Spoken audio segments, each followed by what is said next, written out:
Hare Krishna,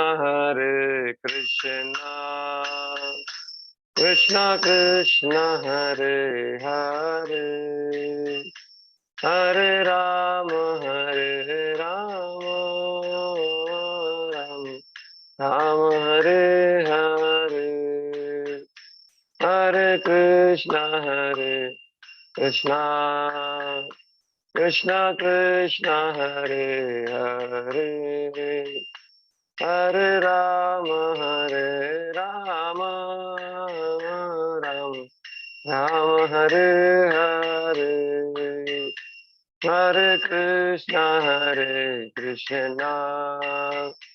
Krishna Krishna, Hare Hare, Hare Rama, Hare Rama, Rama Rama, Hare Hare, Hare Krishna, Krishna Krishna, Hare Hare, Hare Rama, Hare Rama, Rama Rama, Hare Hare. जय प्रभुपदा, प्रभुपदा, प्रभुपदा, जय प्रभुपदा, जय जय प्रभुपाद, प्रभुपाद, प्रभुपाद, जय जय प्रभुपाद। हरे कृष्णा। तो आप सबका स्वागत है आज के इस भगवद गीता गीता रहस्य इस सत्र में। आज हम 23वां सत्र शुरू करने जा रहे हैं। तो पिछले सत्र में देख रहे थे कि भगवान बता रहे हैं कि अर्जुन को कि हे अर्जुन, तुम निष्काम कर्म योग करो। भगवान ने बताया कि नहीं क्षणमपि जातु तिष्ठत अकर्म कुरुत। एक क्षण के लिए भी कोई व्यक्ति बिना कर्म किए नहीं रह सकता। जीवात्मा का स्वभाव ही है उसको कर्म करना है। तो निष्काम कर्म, तो निष्काम मतलब कोई भी कामना नहीं, ऐसा नहीं। जो कामना तो आवश्यकता तो है ही, और सूर्य प्रकाश है, बिजली है, पानी है, ये सारी चीजें हम लेते हैं प्रकृति से। लेकिन प्रकृति से लेते हैं, लेकिन प्रकृति को धन्यवाद नहीं देते। और प्रकृति किसकी? पुरुष की प्रकृति, भगवान की प्रकृति है। तो हम भगवान से ले रहे हैं, लेकिन भगवान को धन्यवाद नहीं दे रहे हैं। और इस सारी चीजों का तात्पर्य क्या है, इस सारे चीजों का प्रयोजन क्या है, ये हम समझ नहीं रहे हैं। जैसे कि एक बच्चे को एक पिताजी पढ़ने के लिए शहर में भेजते हैं और कहते हैं कि तुम अच्छे से पढ़ाई करो, उसकी रहने की, खाने की सुविधा करते हैं। लेकिन अगर बच्चा पढ़ता नहीं है, तो उसका जो मिशन है वो फेल हो गया पढ़ाई करने का। वैसे ही हमको संसार में भगवान ने मनुष्य जीवन दिया, इस यहाँ पर हमको भेजा। तो यहाँ पर आने के बाद अगर हम अ खाना-पीना, सोना, इतना ही हमारा जीवन का लक्ष्य रहेगा और हम जिज्ञासा नहीं करेंगे, ब्रह्म तत्व, जीवस्य तत्व जिज्ञासा ऐसा कहा गया है। तत्व की जिज्ञासा नहीं करेंगे, हम अध्ययन नहीं करेंगे। Life is preparation, death is examination, ऐसा इंग्लिश में कहावत है। तो इस एग्ज़ामिनेशन की तैयारी नहीं करेंगे, तो फिर हमारे पिता हमसे कैसे प्रसन्न होंगे? पिता तो हमको सब कुछ दे रहे हैं और हमको बिल भी नहीं देना पड़ता है। तो भक्ति योग के द्वारा हम भगवान से जुड़ते हैं। तो इसका अभ्यास जो है निष्काम कर्म योग जो है, भगवान अर्जुन को कह रहे हैं कि तुम अर्जुन कर्म करो, लेकिन अनासक्त होकर कर्म करो। तो इसी अध्याय में, तीसरे अध्याय में हम देखने जा रहे हैं कि अर्जुन को भगवान रिकमेंड कर रहे हैं कि तुमको क्या करना है, अनासक्त होके कर्म करना है।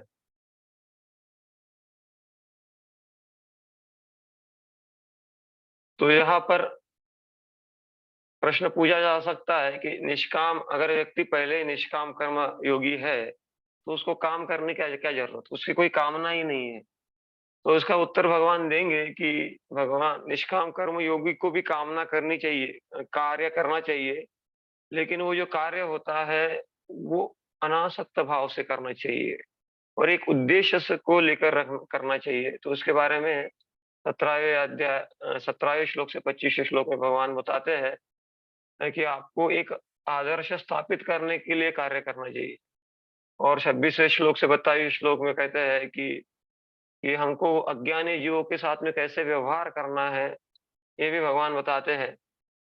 और फिर 33वें श्लोक से 35वें श्लोक में इसी अध्याय में भगवान बताते हैं कि हमको प्रलोभनों से या फिर व्यवधानों से कैसे बचना है और द्वेष से कैसे बचना है। यस्त्वात्मरतिरेव स्यात् आत्मतृप्तस्य मानव आत्मन्येव च सन्तुष्ट तस्य कार्यं न विद्यते। हुँ, तस्य कार्यं न विद्यते। तो भगवान यहाँ पर क्या कह रहे हैं कि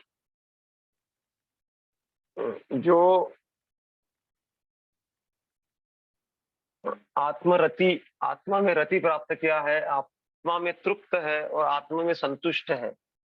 तो रति, तृप्ति और संतुष्टि ये शब्द हमने सुने होंगे। तो इसमें इसका अगर सरल शब्दों में अर्थ किया जाए तो इंटरेस्ट, तो आत्मा में ही इंटरेस्ट, आत्मा में ही तृप्ति और आत्मा ही में संतुष्टि। तो अभी तो हम संसार में ही रति, संसार में ही तृप्ति और संसार में ही संतुष्टि, हमारा संसारी चीजों में ही संतुष्टि इसी में हमारा रहता है। तो इस गीता का उद्देश्य ही ये है कि हमारा जो एंगल है, वो विजन, वो चेंज हो। जैसे अर्जुन का विजन चेंज हुआ, वैसे हमारा भी विजन चेंज हो, यही उसका उद्देश्य है। तो ये भगवान बता रहे हैं, नैव तस्य कृतेनार्थो न कृतेनेह कश्चन न चास्य सर्वभूतेषु कच्चित् अर्थ व्यपाश्रय। तो भगवान बता रहे हैं कि जो आत्म ज्ञानी जो होता है व्यक्ति, उसका कर्तव्य क्या होता है, तो वो कृष्ण भावना भावित होकर कार्य करता है, कृष्ण भावना भाव के, और सारे पापों से मुक्त हो जाता है और वो ऐसे कर्तव्य करता है और जिससे भगवान संतुष्ट हो। तो उसके जीवन का लक्ष्य ये होता है कि भगवान संतुष्ट हो रहे कि नहीं, ये पैरामीटर है। हम जो जीवन में बहुत सारी चीजें करते हैं और हमको लगता है हमने बहुत सारा कार्य किया है, ऐसे बोलते हैं खुदा पहाड़ और निकला चूहा। तो बहुत सारी चीजें हम करते हैं और हमको लगता है हमने बहुत कुछ कर लिया। लेकिन अगर हम ये नहीं सोच रहे हैं कि भगवान संतुष्ट हो रहे हैं कि नहीं, तो फिर श्रम ये वही केवलम, ऐसा बोला जाए। तो यही बात बता रहे हैं कि निष्काम कर्म योग के बारे में भगवान बता रहे हैं। तो यहाँ पे प्रश्न वही कृष्ण बताएंगे कि निष्काम कर्म योग क्यों करना है, तो यहाँ इसको कैसे जीवन में अपना सकते हैं। गुरु और शास्त्र अपनी आसक्ति के अनुसार हमको अम, चतुर्वर्ण मया सृष्टम गुरु कर्म विभागशः वो निर्वाहित किए गए हैं। और इसके द्वारा क्या होगा, तो हमारा हृदय शुद्ध होगा और शुद्ध हृदय ही वास्तव में संतुष्ट रह सकता है। असंतुष्टि अशुद्धि का कारण असंतुष्टि है। जब अशुद्धि होती है, मल होता है, गंदगी होता है, वहीं पे वास आता है, वहीं पे दुर्गंध होता है। तो अशुद्धि से ही दुर्गंध आता है। तो दुर्गंध क्या है, दुर्गंध ये असंतुष्टि है, या फिर एंजाइटी बोलते हैं इंग्लिश में उसको, या फिर चिंता है। ये किसका कारण है, ये मल का कारण है। तो इसीलिए तात्पर्य में प्रभुपाद जी बोलते हैं कि कृष्ण भावना भावित व्यक्ति उसके कार्य में जो भी कार्य करता है कृष्ण की प्रसन्नता के लिए करता है। तो इसीलिए उसका हृदय शुद्ध होता है। जैसे चैतन्य महाप्रभु होते, चेतो दर्पण मार्जन, हमारा हृदय दर्पण के जैसा है, वो शुद्ध होता है। तो इससे जब शुद्ध होता है तो हम अपना स्वरूप, हम क्या है, हम जीवेर स्वरूप है कृष्णेर नित्य दास, हम कृष्ण के नित्य दास है, ये समझ में आता है। और व्यक्ति क्या होता है, प्रकाशित होता है और उसका इस संसार में इंटरेस्ट जो है वो निकल जाता है। जो शराब है, स्त्री है, उसमें उसका इंटरेस्ट नहीं रहता है। और सारे जो तो कृष्ण भावना व्यक्ति क्या करता है कि अ, किसी भी चीज का शरण नहीं लेता है। तो क्या शरण लेता है? सर्वधर्मान परित्यज्य मामेकम शरणम व्रज। केवल वो कृष्ण की शरण लेता है। तो इससे जो कृष्ण भावना भावित व्यक्ति है, वो कैसे काम करता है, क्यों क्यों काम करता है, उसके तो कोई इच्छा नहीं है। तो वो काम करता है एग्जाम्पल, आदर्श उदाहरण प्रस्थापित करने के लिए। जैसे कि जनक महाराज ने उदाहरण प्रस्थापित किया, वो कोई आसक्त नहीं है। और ऐसे कार्य करके उसको क्या मिलेगा, तो वो भगवत धाम जाने के लिए योग्य बन जाता है। तो रामानुजाचार्य बलदेव विद्याभूषण बताते हैं कि आत्मरति में मतलब जो आत्मा में ही संतुष्ट है, आत्मतृप्त मतलब जिसको खाने पीने में ज्यादा इंटरेस्ट नहीं है, और आत्मे व संतुष्ट मतलब जो बगीचों में या फिर गाना गाने में, डांस करने में, इसमें इंटरेस्ट नहीं लेता है, क्योंकि भगवान की प्रसन्नता में इंटरेस्ट लेता है। तो ऐसे व्यक्ति को कर्म करने की कोई आवश्यकता नहीं है, ऐसे विश्वनाथ चक्र ठाकुर कहते हैं, क्योंकि वो बाह्य चीजों में इंटरेस्ट नहीं लेता है। तो यहाँ पर अ, जो शिल प्रभुपाद जी कहते हैं कि शिल प्रभुपाद कहते हैं कि किराट हुनांद पुलिंद पुल्कषा आवीर शुंभा यवना खसादया यन्नेत पापा यद अपाश्रया श्रेया शुद्धंति तस्मै प्रभ विष्णवे नमः। तो यद अपाश्रयाशया मतलब भगवान का आश्रय लेने से कौन कौन शुद्ध होता है? किराट हुनांद्र पुलिंद, ये सारे लोग शुद्ध हो जाते हैं। कृष्ण सूर्य सम माया है अंधकार, कृष्ण सूर्य सम है और माया अंधकार है। तो इसीलिए भगवान बोल रहे हैं कि असक्त, आसक्ति ही दुख का कारण है। तो इसीलिए भगवान क्या बोल रहे हैं? तस्माद असक्त सततम, सतत आस अनासक्त हो जाओ। कार्यम, लेकिन कार्य करना पड़ेगा, ये बहुत बड़ा चैलेंज है। इसीलिए क्या है? साधना। तस्मात् असक्त सततम कार्य कर्म समाचर, असक्तो चरण कर्म परम आपनोति पुरुषम। और ऐसा हम अनासक्त भाव से जब जुड़े रहते हैं सेवाओं में, तो हम भगवान को प्रसन्न कर लेते हैं, भगवान को प्राप्त कर लेते हैं। तो तो जब हम ये कार्य बिना बिना आसक्ति के करते हैं, तो हम भगवत धाम जाते हैं। जब ये अनासक्ति रहित, आसक्ति से रहित कार्य कब किए जाते हैं? जब हम प्रॉपर गाइडेंस में कार्य करते हैं, acting as a matter of duty, duty से कार्य करते हैं, acts only on behalf of Krishna. Krishna के बिहाफ में ही हम जब कार्य करें, अ, और किसी भी चीज को आसक्त न रहे, नो अटैचमेंट टू रिजल्ट, विशेष करके मतलब ये नहीं कहा गया है कि हमको फल के लिए कार्य नहीं करना चाहिए, फल से आसक्त नहीं होना चाहिए, ऐसा कहा गया है। ये काफी बार मिसअंडरस्टैंडिंग हो जाता है लोगों का समझने में, कि फल की आशा मत करो, फल फल से आसक्त मत हो जाओ। तो फल को अगर नहीं देखेंगे तो फिर कार्य कैसे करेंगे? तो फल को देखना है, लेकिन फल से आसक्त तो नहीं होना चाहिए, क्योंकि वो फल मेरा है ही नहीं, वो फल किसका? भगवान का है। तो उसको बोलते हैं अनासक्त भाव। तो इस प्रकार से हमको कार्य करना है। इसीलिए भक्त क्या होता है? भक्ति में प्रगति करता है, क्योंकि उसका उद्देश्य ही भगवान को प्रसन्न करना होता है। उसका उद्देश्य ये नहीं होता है अच्छा काम करूंगा, बुरा काम करूंगा। क्या काम करूंगा? भगवान कृष्ण भावना भावित कार्य करूंगा। इसलिए भगवान बोल रहे कर्मण्ये वही संसिद्धिम आस्थितो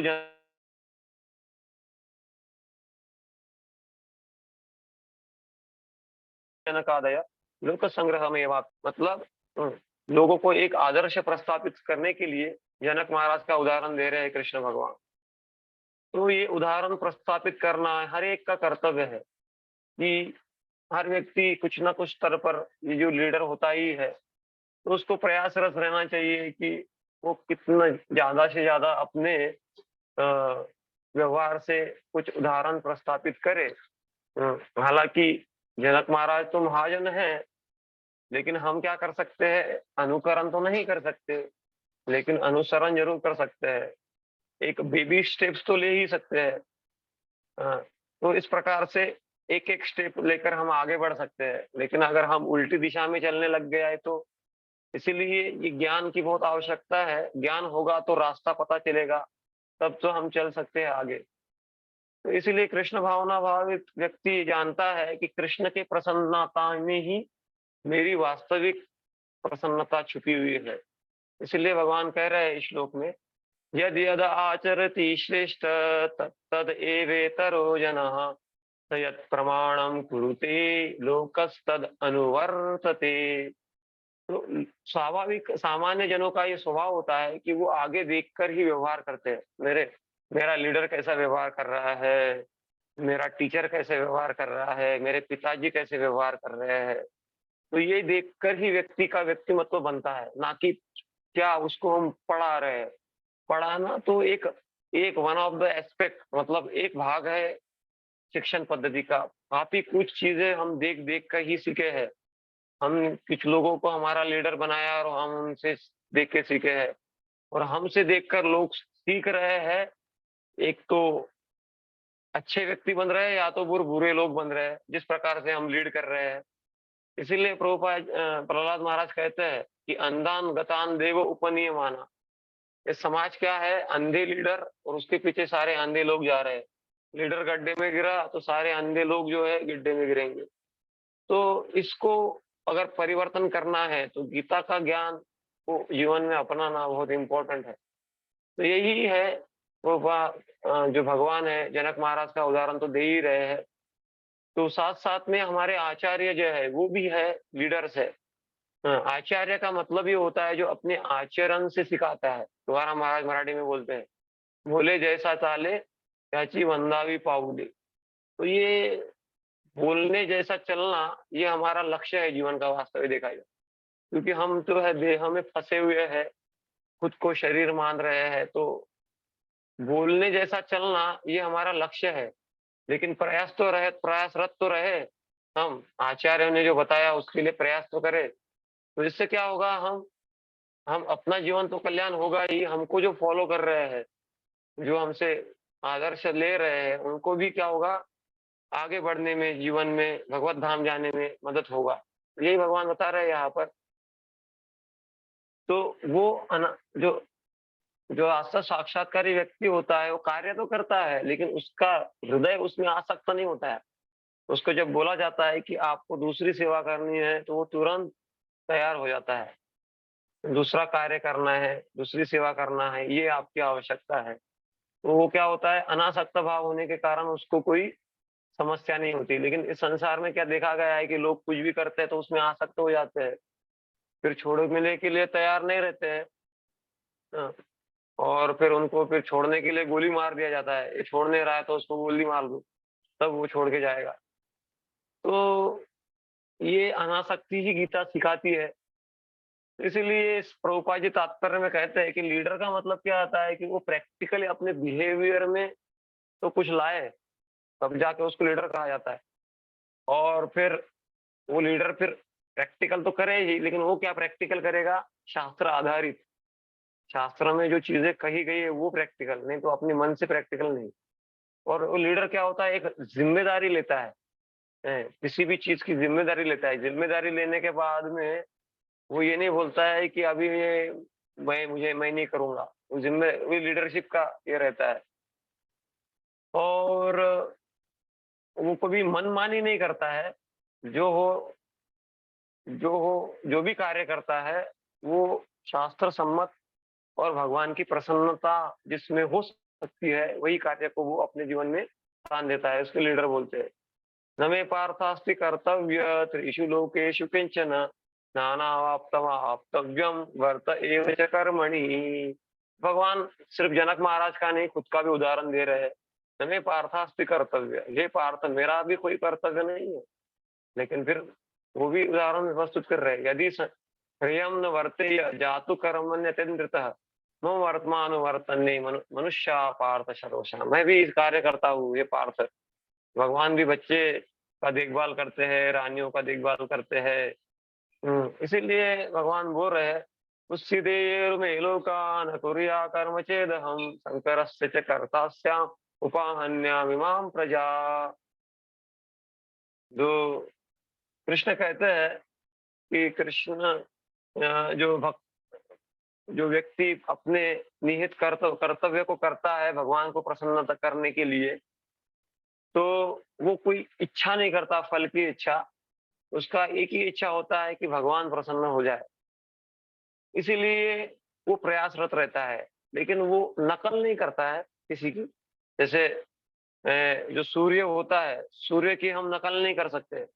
अ, तेजी ये सामना दोषा ऐसा बोला गया है। जो महाजन महान लोग होते हैं उनका नकल नहीं कर सकते, लेकिन उन्होंने जो उपदेश दिए हैं, कृष्ण जो होते हैं, कृष्ण का हम नकल नहीं कर सकते। कृष्ण तो अपने रोम रोम कूप से ब्रह्मांड निकाल रहे हैं।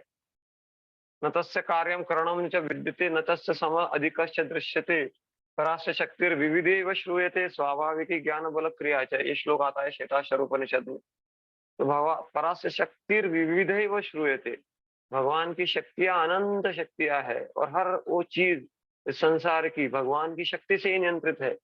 हालांकि अहंकार के प्रभाव में, जैसे आगे चल के भगवान बोलेंगे, हम अपने आप को कर्ता मान बैठते हैं, लेकिन वास्तविक नियंत्रक कौन है? भगवान है, अनंत कोटि ब्रह्मांड के स्वामी है। तो ऐसे स्वामी के दास को क्या कमी हो सकती है? लेकिन इस संसार में हम हाथ फैला रहे हैं, अपने आप को भिखारी समझ रहे हैं। हम सोच रहे हैं कि ये व्यक्ति मुझे कुछ दे देगा, वो मुझे व्यक्ति मुझे कुछ दे देगा, वो व्यक्ति मुझे कुछ फेवर करेगा। हमको किसी के आगे हाथ फैलाने की जरूरत नहीं है। हम भगवान के सेवक है। भगवान जो है बोले है योगक्षेमम वहाम्यहम्, उनकी अलग अलग शक्तियां कार्य कर रही है। तो हमको ये विश्वास के साथ में भगवान की प्रसन्नता के लिए कार्य करना है, और जो हमारे जीवन में आवश्यक है वो भगवान पूरा करेंगे। अगर भगवान पूरा नहीं कर रहे हैं, इसका मतलब ये भी है कि वो हमको आवश्यक नहीं है। इसीलिए हमको हर परिस्थिति में क्या है, भगवान की सेवा में लगे रहना है। तो भगवान बोलते हैं वर्ण संकर। तो प्रभुपाद जी ने भगवत गीता के शुरुआत में अर्जुन भी कहते हैं कि अगर लोग विधवा हो जाएगी स्त्रियां, तो सारे वर्ण संकर पैदा होंगे। तो भगवान ने कहा, हे अर्जुन, तुम सोच रहे हो विधवा हो जाएंगी स्त्रियां तो वर्ण संकर पैदा होंगे, लेकिन दुर्योधन क्या कर रहा है? वो तो स्त्री का वस्त्र हरण कर रहा है।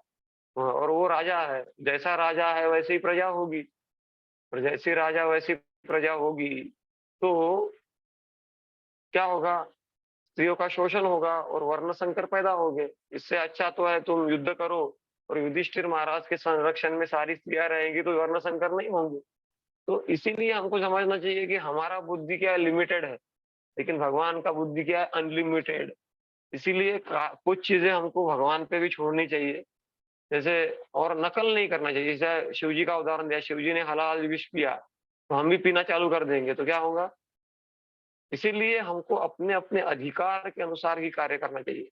सक्ता कर्मण्य विद्वांसो यथा कुर्वन्ति भारत कुर्याद् विद्वांस तथा सक्त चिकीर्षु लोक संग्रहम।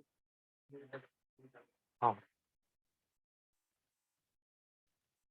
तो यहाँ पे बताया गया है कि जो कृष्ण भावना भावित में संतुष्ट व्यक्ति है, वो केवल सोचते रहता है कि भगवान कैसे प्रसन्न होंगे, भगवान को ये खिलाऊंगा, ये पहनाऊंगा, ये अर्पण करूंगा।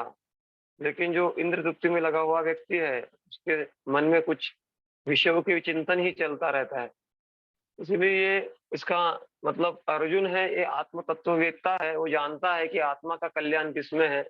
इसलिए उन्होंने भगवान के पार्टी को चुना। और दुर्योधन जो है वो नहीं समझ पाया, इसलिए उसने नारायणी सेना को चुना।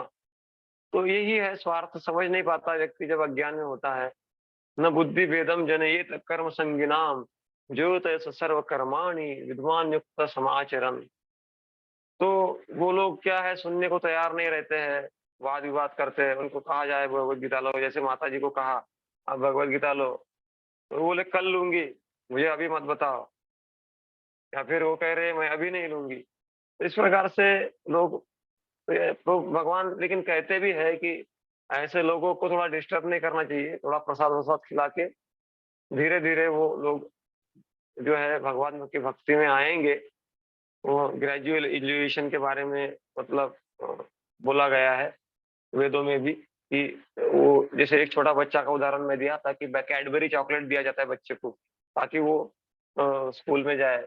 वैसे ही कुछ लोग हैं उनको कुछ तो फल चाहिए, इसलिए वेदों में अलग अलग फलों का वर्णन है, देवताओं की उपासना है। तो उनको ज्यादा हमको वाद विवाद में पढ़कर डिफीट करने का प्रयास नहीं करना चाहिए। तो इसके बारे में विश्वनाथ चक्रवर्ती ठाकुर, शिल प्रभुपाद, बलदेव विद्याभूषण, ये सारे लोग यही कहते हैं कि सारे योग पद्धतियां हैं, उसमें कुछ ना कुछ स्वार्थ प्रे कुछ ना कुछ है रिजल्ट के बारे में।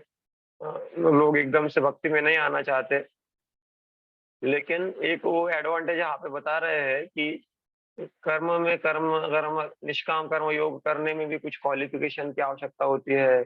ज्ञान योग में भी हृदय शुद्ध चाहिए, तब ज्ञान योग का अभ्यास कर सकते हैं। लेकिन भक्ति योग में हमारा हृदय शुद्ध भी नहीं है, तब से हम शुरू से लग सकते हैं। ये तुकाराम महाराज कहते हैं, इते सकड़ा से आए अधिकार कलयुगी उद्धार हरिनाम। तो इसीलिए हमको जानना चाहिए, प्रकृति क्रियमाणानि गुणे कर्माणि सर्वशः अहंकार विमूढ़ात्मा कर्ता अहम इति मन्यते। कर्ता अहम, मैं करता हूँ, लेकिन ये किस कारण मैं सोच रहा हूँ, मैं अहंकार से युक्त हूँ, मैं बोल रहा हूँ।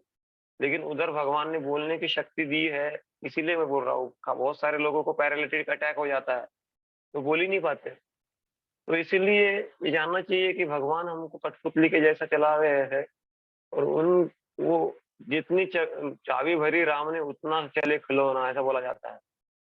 तो इसीलिए हम जब अहंकार से ग्रस्त होते हैं, तो अगर हम शुद्ध सत्वगुण में स्थित है और जान रहे कि हम भगवान के दास है, तो फिर हम दैवी प्रकृति के अंदर कार्य करते हैं, और वो अपने आप को कर्ता नहीं समझता व्यक्ति, और भगवान की सेवा करता है। ऋषि के न ऋषिकेश सेवन। लेकिन जब हम माया के अधीन होते हैं और अपने आप को कर्ता समझते हैं, तो अहंकार के अधीन होके उसको वो कर्ता समझता है, और फिर सारे पाप पुण्य सब वो लेकर बार बार इस संसार में जन्म लेते रहता है। तो इसीलिए भगवान यहाँ पर बोल रहे हैं कि जो आत्म साक्षात्कारी व्यक्ति होता है, वो जानता है कि मैं आत्मा हूँ, भगवान का अंश हूँ, और भगवान की भक्ति में लगता है, और वो समझ पाता है कि भगवान ही है जो वदन्ति तत्त्वविदस्तत्त्वं यत् ज्ञानम अद्वयम ब्रह्मेति परमात्मेति भगवानेति शब्दते, ऐसा बोला गया है। तो ये अनुभव होता है उसको, और वो उसको पता चलता है कि इस संसार में फंस गया हूँ, और वो जानता है कि हर वो कार्य मुझे भगवान की प्रसन्नता के लिए करने हैं। तो वो क्या करता है, कृष्ण भावना भावित कार्य में लगा रहता है, और किसी चीजों को आसक्त नहीं होता है। वो जानता है कि भौतिक संसार की सारी चीजें क्या है, भगवान के नियंत्रण में है। मैं तो एक छोटा सा जीव हूँ, हर चीज को नियंत्रित नहीं कर सकता, लेकिन भगवान तो सारे संसार को नियंत्रण करने वाले हैं। ये जानकर वो शांत रहता है। तो अटैच्ड वर्कर जो आसक्त जो सेवक है, और अनासक्त सेवक, इसी में अंतर है। जो आसक्ति से युक्त होता है, वो खुद की इंद्र तृप्ति चाहता है, लेकिन वो जो अनासक्त होता है, वो भगवान कृष्ण की संतुष्टि चाहता है। वो ये अहंकार रखता है कि मैं भगवान की सेवा करूंगा, और वो ये अहंकार से ग्रस्त होता है कि मैं भोक्ता हूँ, और जो खुद को जो आसक्त है, वो सोचता है कि मैं ये शरीर हूँ, और जो अनासक्त है वो सोचता है। इस प्रकार से अलग अलग उसका कैटेगराइजेशन है। वो अलग अलग प्रकार के मनोभाव प्रकट करते हैं, जो आसक्त व्यक्ति है और अनासक्त व्यक्ति है।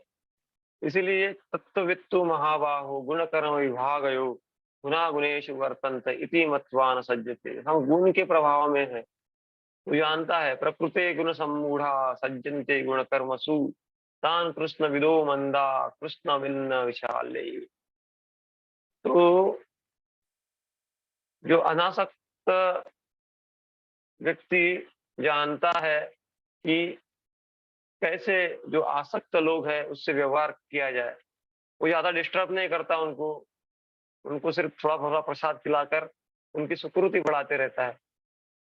तो हमारा भी यही कर्तव्य है, सभी जीव भगवान के अंश है, तो उनको यथा योग्य जिससे वो भगवान की ओर मुड़ सके, इस प्रकार से उनको बताए, ना कि उनको ज़बरदस्ती करे, ना कि उनको काम करने से रोके। उनको धीरे-धीरे कृष्ण भावना में बढ़ने में मदद करे। तो इस इसका कारण ही है कि ऐसे लोगों के लिए भी वेदों में सुविधा है, जिससे वो धीरे-धीरे कृष्ण की ओर बढ़ सके। तो इसीलिए अगर कोई वेदों के अनुसार अधर्म नहीं कर रहा है और फिर लेकिन कामना भी रखता है, तो उसको हमको धीरे-धीरे आगे बढ़ने देना चाहिए, उनको डिस्टर्ब नहीं करना चाहिए, ऐसा भगवान बोल रहे हैं। मंद व्यक्ति वही है जो देहात्म बुद्धि में बहुत सारा आसक्त है। हुँ, और वो क्या सोचता है कि मेरा जो जगह जहाँ पे मैं जन्म लिया हूँ, वो पूजनीय जगह है और मेरे बंधुजन वो मेरे हैं। तो इस प्रकार से वो मैं और मेरा की चेतना में लगा रहता है। लेकिन भगवान के भक्त बहुत ही कृपालु है, हालाँकि भगवान बोल रहे हैं कि जो है अनासक्त नहीं है और मैं मेरा की भावना में है। हुँ, मंद बहुत सारा आसक्त है, तो उसको थोड़ा नहीं बताना चाहिए। लेकिन भगवान के भक्त जो है उनको भी बताते ही है जाते हैं, क्योंकि वो भगवान के भक्त भगवान से ज़्यादा दयालु होते हैं। तो वो जानते हैं भगवान का हृदय क्या है, और भगवान की सेवा में लग जाते हैं। तो इसीलिए जो आत्म साक्षात्कारी व्यक्ति जो होता है, वो उम, क्या डायरेक्ट भगवान की सेवा में लग जाता है। लेकिन जो अज्ञान में है, वो क्या है, वो कर्म कांड में लगता है और वो यहाँ पे जन्म लिया है, उसी जगह को महत्वपूर्ण मानता है और ये जो शरीर के रिश्तेदार है, उसी को अपने मानता है और ये मैं हूँ, वो मैं हूँ, इसी में वो पड़ा रहता है। तो इसीलिए भक्त क्या है, भक्त बहुत दयालु है, वो बहुत कष्ट उठाता है। जैसे प्रभुपाद जी ने इतना कष्ट उठा के वो अमेरिका गए। क्यों गए? वो सारे जीवात्मा को भगवान का वो अंश देख रहे थे और भगवान की इच्छा थी कि हर जीवात्मा के पास में भगवान का नाम पहुँचे। तो इसीलिए हर एक का कर्तव्य है कि लोगों को डिस्टर्ब ना करे, अपने अ, आध्यात्मिक जीवन का अभ्यास करते हुए इस प्रकार से आध्यात्म को दूसरों को दे, जिससे वो भी आध्यात्म में आगे बढ़ सके। मयि सर्वाणि कर्माणि सन्न्यस्याध्यात्मचेतसा निराशी निर्ममो भूत्वा युद्धस्व विगतज्वर। तो यहाँ पर क्या कहा गया है? मयि सर्वाणि कर्माणि, सारे कर्म मुझे अर्पण करो। सन्न्यस्य आध्यात्म चेतसा, हमारे चेतना में आध्यात्म होना चाहिए और निराश ही होना चाहिए, हमें आशा नहीं होना चाहिए। बहुत सारी चीजों का हम आशा लगा के रहते हैं और निर्मम, ये मेरा मेरा मेरा, हमारा क्या है? हमारा ये हमसे खुद का शरीर हम समझ रहे हैं, वो खुद का शरीर भी हमारा नहीं है, जबरदस्ती हमसे छीन लिया जाएगा। कभी कभी हमारी चीज जबरदस्ती हमसे ले ली जाती है, तो हम कितना लोगों को दुश्मन समझते हैं कि ये मेरा दुश्मन है, मुझे तो पूछा भी नहीं, मेरी ये वस्तु थी। लेकिन कभी आपने क्या सोचा है कि ये हमारा शरीर है, यही हमसे ज़बरदस्ती छीन लिया जाएगा। कौन मरना चाहता है? कोई नहीं मरना चाहता। तो इसीलिए भगवान को अर्पण करके हम ऐसे जगत में जाएँगे जहाँ पे मरना नहीं होता। तो इसीलिए हमको अपना जो भी कार्य हम कर रहे हैं, यत् करोषि सहस्रनासि, तो भगवान के प्रसन्नता के लिए करें, ज्ञान से युक्त हो करें और कुछ मुझे लाभ प्राप्त हो, इस भावना से रहित होके करें। तो इसीलिए भगवद गीता का उद्देश्य ये है कि हम अपने भगवत गीता सुनकर अपने रूप में स्थित हो जाए, जीवेर स्वरूप है कृष्ण हृदयास, और हम भगवान के चरणों में सेवा करें और वर्णाश्रम धर्म और कृष्ण भावना भावित होकर रहे, तब हम मुक्ति के लिए ये योग्य हो पाएंगे। ये थोड़ा कठिन है, लेकिन हमको क्या करना पड़ेगा? अपने कार्य को, कर्तव्य को करना ही पड़ेगा और कृष्ण पे निर्भर होना है। हमको ये नहीं सोचना है कि मालिक हूँ और किसी के मालिक की इच्छा और अपने को मालिक समझकर किसी को ऑर्डर भी नहीं देना है। हाँ, इस प्रकार से आध्यात्म चेतसा, कृष्ण भावना, इस श्लोक में अलग-अलग शब्द आए। आध्यात्म चेतना मतलब कृष्ण भावना, निराशी मतलब कोई आशा नहीं, मई मतलब मुझ में, निर्ममो, इस श्लोक में पहली बार भगवद गीता में निर्मम मतलब मई मतलब मुझ में, ऐसा प्रभु भगवान बोल रहे हैं। मतलब भक्ति योग को क्लियर टच कर रहे हैं। प्रभुपाद जी इसलिए कहा करते थे कि हालाँकि भक्ति योग का ज़्यादा वर्णन 7वें अध्याय से 12वें अध्याय में है, लेकिन हर जगह कुछ ना कुछ श्लोक भगवान ने दिए हैं जिसमें क्लियर पता चलता है कि भगवान की हमको भक्ता करना है, भगवान को प्रसन्न करना है। तो इस श्लोक में भी भगवान बोल रहे हैं कि मयि आध्यात्म चेतसा निराशेरो निर्ममो भक्त भूत्वा। तो विगत ज्वर मतलब बुखार को चढ़ाना नहीं आसक्ति के शरीर में। इसीलिए भगवत गीता का उद्देश्य ये है कि भगवान के अपने जो भी कार्य हम कर रहे हैं, भगवान को अर्पण करें, पूरे ज्ञान के साथ अर्पण करें और किसी भी आशा के बिना, कोई भी हमको प्रॉफ़िट नहीं चाहिए। सबसे बड़ा प्रॉफ़िट हमारा यही है कि हम भगवान की सेवा कर रहे हैं, भगवान का नाम उच्चारण कर रहे हैं। यं लब्ध्वा च परम लाभम न मन्यते अधिकम तथा, और कुछ हम नहीं चाहते। कोई भी हम क्लेम नहीं करते हैं कि मैं इसका मालिक हूँ, और हम आलस को छोड़ के दुर्गम पथ है उसके ऊपर बहुत मार्च कर रहे हैं, आगे बढ़ रहे हैं। तो यहाँ पर हम रुकते हैं। ये last practical application, military discipline, military में कैसा डिसिप्लिन होता है, वैसे ही ये आध्यात्म का स्कूल है, भक्ति का स्कूल है। तो यहाँ पे भी डिसिप्लिन की आवश्यकता है। निराशी मई निर्ममा विगत ज्वर, ज्वर भी निकल जाए, उसको बोलते हैं मुक्ति का पथ। तो अगले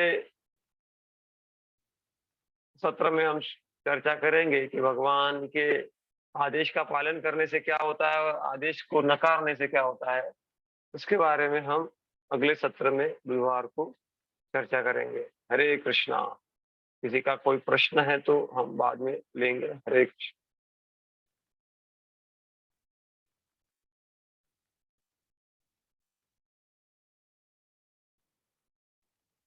हरे कृष्णा। तो हम अभी यहाँ पे विराम देते हैं।